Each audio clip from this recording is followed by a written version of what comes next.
लेखन संख्या 1 आनंद आशुलिपि स्टार्ट।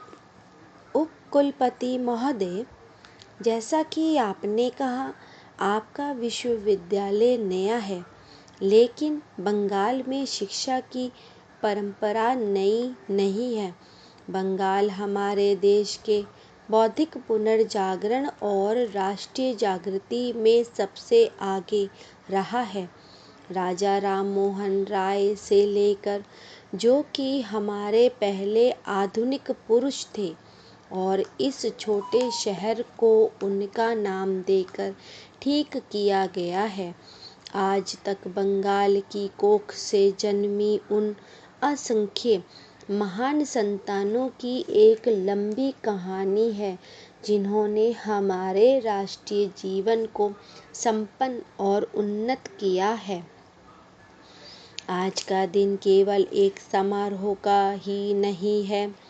आज इन युवा स्नातकों के जीवन ने नया मोड़ लिया है।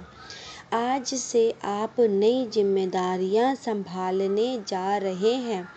अभी तक आप दूसरों से कुछ प्राप्त कर रहे थे, आज से दूसरों को आपसे अपेक्षा होगी। विद्यार्थी जीवन एक तैयारी की अवस्था है। समाज का युवा लोगों के प्रति शिक्षा देने का दायित्व है। स्कूल और कॉलेज की शिक्षा समाप्त करने के बाद पढ़े लिखे नवयुवकों का समाज के प्रति एक कर्तव्य हो जाता है। यह कर्तव्य है अपने अर्जित ज्ञान और कौशल को समाज की सेवा में लगाना। आधी शताब्दी पूर्व जब हमारे देश ने अपना स्वतंत्र जीवन आरंभ किया, तो जवाहरलाल नेहरू ने देश के नवयुवकों को नव भारत के निर्माण के अद्भुत साहसी कार्य में योग देने के लिए आमंत्रित किया था।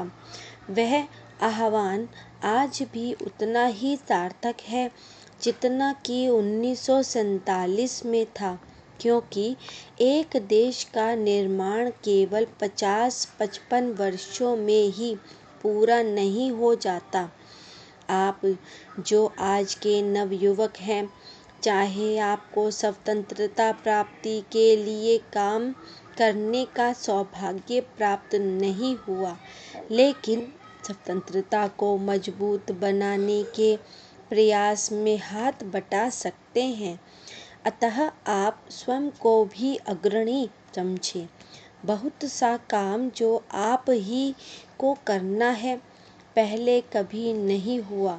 भारतवासियों के जीवन में सजीवता लाने से अधिक अद्भुत कार्य और क्या हो सकता है।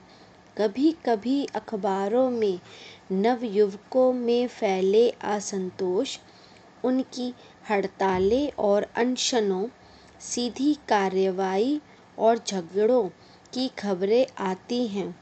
एक हद तक यह असंतोष युवकों की गतिशीलता का द्योतक है। उस सीमा तक मैं इस भावना का स्वागत करती हूँ, लेकिन कभी कभी ऐसा प्रतीत होने लगता है कि हमारे युवा लोग सत्ता के अस्तित्व तक के विरोधी हैं। यह विरोध विकास की एक अवस्था है या एक प्रवृत्ति?